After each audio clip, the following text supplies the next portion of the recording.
বাংলাদেশের মানুষ মনে হচ্ছে পেঁয়াজের ঝাঁজ তারা টের পাচ্ছে। আমি শুনলাম যে বাংলাদেশে নাকি এখন পেঁয়াজের কেজি হয়ে গেছে 150 টাকা, এবং এটা নাকি আরও বাড়বে, 200 ছাড়িয়ে যেতে পারে, এমনকি 250-300 হয়ে গেলেও আশ্চর্য হওয়ার কিছু নাই। কারণ ভারত থেকে হারাম পেঁয়াজ, হ্যাঁ, ভারতের যে কোনো পণ্য সেটা তো আসলে হারাম। তো এই হারাম পেঁয়াজ ভারতের থেকে আসছে না, আবার অন্য দিক দিয়ে যেটা আমি শুনলাম, বাংলাদেশি নাকি আমদানি করছে না। এখন ভারত পেঁয়াজ রপ্তানি করতে দিচ্ছে না নাকি বাংলাদেশ পেঁয়াজ আমদানি করছে না, প্রকৃত সত্যটা তো বোঝা যাচ্ছে না। বাংলাদেশের দাবি বাংলাদেশ আমদানি করছে না, একদিক দিয়ে ঠিকই আছে। বাংলাদেশের তৌহিদি জনতা, মুমিন মুসলমান কেন ভারতের এই হারাম পেঁয়াজ খেয়ে তারা জাহান্নামের রাস্তা পরিষ্কার করবে?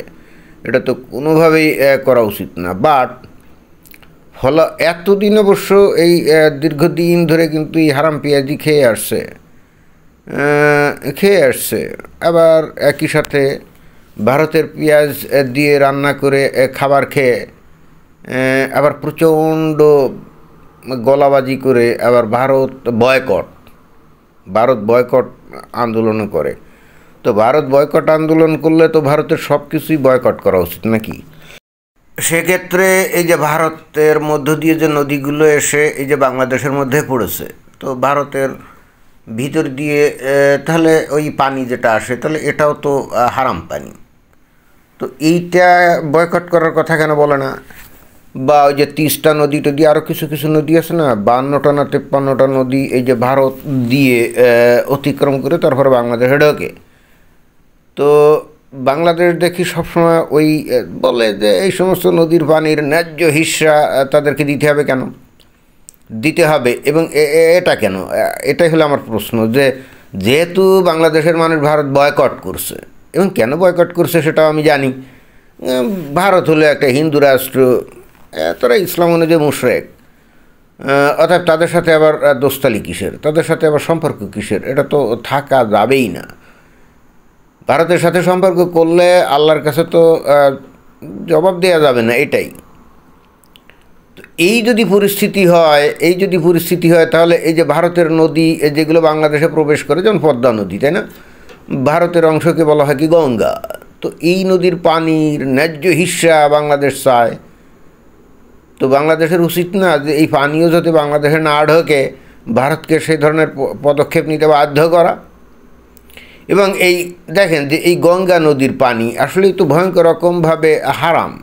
কারণ হচ্ছে এই গঙ্গা নদীর পাড়ে ভারতের বিশাল অংশে অনেক জায়গায় শত শত না হাজার হাজার তাদের এই যে শ্মশান আছে, এবং ওই শ্মশানে কী করে তারা তাদের লাশ পুড়িয়ে তারপরে ওই মৃতদেহের যে ছাই ভস্ম এবং কয়লা টয়লা এগুলো কিন্তু ওই যে নদীর মধ্যে, অর্থাৎ এই গঙ্গা নদীতে ফেলে দেয়।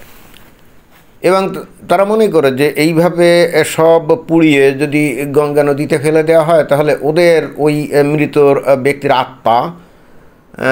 ব্যক্তির আত্মা স্বর্গে যাবে, অর্থাৎ জান্নাতে যাবে। যদি অবশ্য ওদের আবার বিশ্বাস হলো যে পরবর্তীতে আবার জন্ম নিবে, যাই হোক সেটা ভিন্ন প্রসঙ্গ। বাট এইভাবে মৃতদেহ পুড়িয়ে এই যে পানির মধ্যে যে মিশিয়ে দেয়, তো সেই পানি তো ভাই অতঃপর এই বাংলাদেশে এই পদ্মা নদী হয়ে বাংলাদেশে ঢোকে, তাই না? তো সেই পানি পাওয়ার জন্যে বাংলাদেশ লাফালাফি করে, এবং এই পানিকে তারা হারাম মনে করে না। আরও এই পানি পাওয়ার জন্যে কত রকম দরম মহরম করে, বুঝলাম না। এবং এই পানি খালি হারামই না, এই পানি দিয়ে যদি অতঃপর বাংলাদেশে চাষবাস করা হয় তাহলে এই যে চাষবাসের যে ফসলগুলো এগুলো তো ভাই হারাম হয়ে যাওয়ার কথা নাকি? কিন্তু সেক্ষেত্রে দেখা যায় বাংলাদেশের মানুষ মনে হয় এত গভীরভাবে চিন্তা করে না। তো এখন এই যে বাংলাদেশে পেঁয়াজ এখন ভারত থেকে আসছে না বলে দাম কিন্তু বেড়ে গেছে, এবং বাংলাদেশে যে বাণিজ্য মন্ত্রণালয়ের যে আছে উপদেষ্টা, এই ব্যক্তি আবার যে স্বরাষ্ট্র মন্ত্রণালয়ের উপদেষ্টাও জাহাঙ্গীর আলম, মেজর জেনারেল অবসরপ্রাপ্ত নাকি লেফটেন্যান্ট জেনারেল অবসরপ্রাপ্ত জাহাঙ্গীর আলম, তা উনি ক্ষোভ প্রকাশ করে বলেছেন যে এইটা বাংলাদেশের ভিতরকার ব্যবসায়ী যারা আছে তারা নাকি কারসাজি করে দাম বাড়িয়েছে। কি অদ্ভুত কথা! আরে মাল যদি বাজারে অ্যাভেইলেবল না থাকে বা সরবরাহ যদি অ্যাভেইলেবল না হয়, তাহলে ওই নিত্য প্রয়োজনীয় যে মাল যেটা নাকি অ্যাভেইলেবল না, সরবরাহ অ্যাভেইলেবল না, তার দাম তো বাড়বেই। এটা তো অর্থনীতির সূত্র, তাই না? আবার খুব বেশি অ্যাভেইলেবল অথবা খুব বেশি সরবরাহ যদি হয় তাহলে দাম কমে যাবে। এটাই তো। তাহলে এখানে কারসাজি করে দাম বাড়ানো এটা কি অর্থে ব্যবহৃত হচ্ছে, না কি এরকমও হতে পারে যে সরকার সিদ্ধান্ত নিয়েছিল যে ভারত থেকে তারা হারাম পেঁয়াজ আমদানি করবে না। এই খবরটা বাংলাদেশের ব্যবসায়ীরা শোনার সাথে সাথে তাদের যার কাছে যত পেঁয়াজ টেয়াজ ছিল সবই মোকামে আটকে ফেলছে যে কয়েকদিন পরে তারা মার্কেটে ছাড়বে এবং তখন দ্বিগুণ, তিনগুণ, এমনকি 4 গুণ দামে তারা বিক্রি করবে। এমন হতে পারে। বাংলাদেশের ব্যবসায়ীরা কিন্তু এই কাজগুলো করে, অহরহ করে আর কি। কিন্তু আমি যেটা শুনলাম, এখন নাকি পেঁয়াজের বাজার স্থিতিশীল করা এবং দাম কমিয়ে আনার জন্য বাংলাদেশ নাকি পেঁয়াজ আমদানি করবে। কোথা থেকে আমদানি করবে? যদি আমদানি করাই লাগে তাহলে তো আরও আগে করা উচিত ছিল, তাই না? এখন আজকেও যদি যারা নাকি আমদানিকারক তারা যদি পেঁয়াজ আমদানি করতে চায়, তো ভারতের পেঁয়াজ যেহেতু হারাম, ভারত থেকে যেহেতু আমদানি করবে না বলে সিদ্ধান্ত নিয়েছে আমি শুনলাম, তাহলে আর কোন দেশের থেকে করবে? পাকিস্তান থেকে করতে পারে, রাইট? তো পাকিস্তান থেকে গত বছর মনে হয় একবার পেঁয়াজ আমদানি করছিল। তো তাতে দেখা গেল যে এক বস্তা পেঁয়াজের মধ্যে 5-6 কেজি করে ইটের টুকরা এগুলো কী জানি ছিল, মাটির দলা, ইটের টুকরা এগুলো ছিল। তো এখন এই বাংলাদেশের মানুষ কি ওই ইটের টুকরা বা মাটির দলা এইগুলো কেনার জন্যে পাকিস্তানে যাবে নাকি? বাংলাদেশে আর কারা পেঁয়াজ রপ্তানি করতে পারে?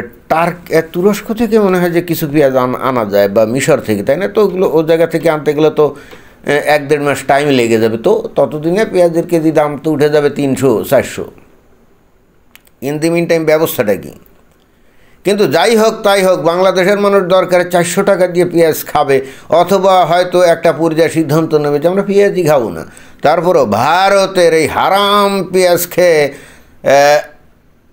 জান্নাতে যাওয়ার রাস্তাকে তারা কোনোভাবেই রুদ্ধ করবে না। জান্নাতে যাওয়া তখন তো হারাম হয়ে যাবে। আল্লাহ জিজ্ঞেস করবে, কিরে তোরা এই যে হিন্দুদের উৎপাদিত পেঁয়াজ যা নাকি হারাম, সেগুলো কেন খাইলি?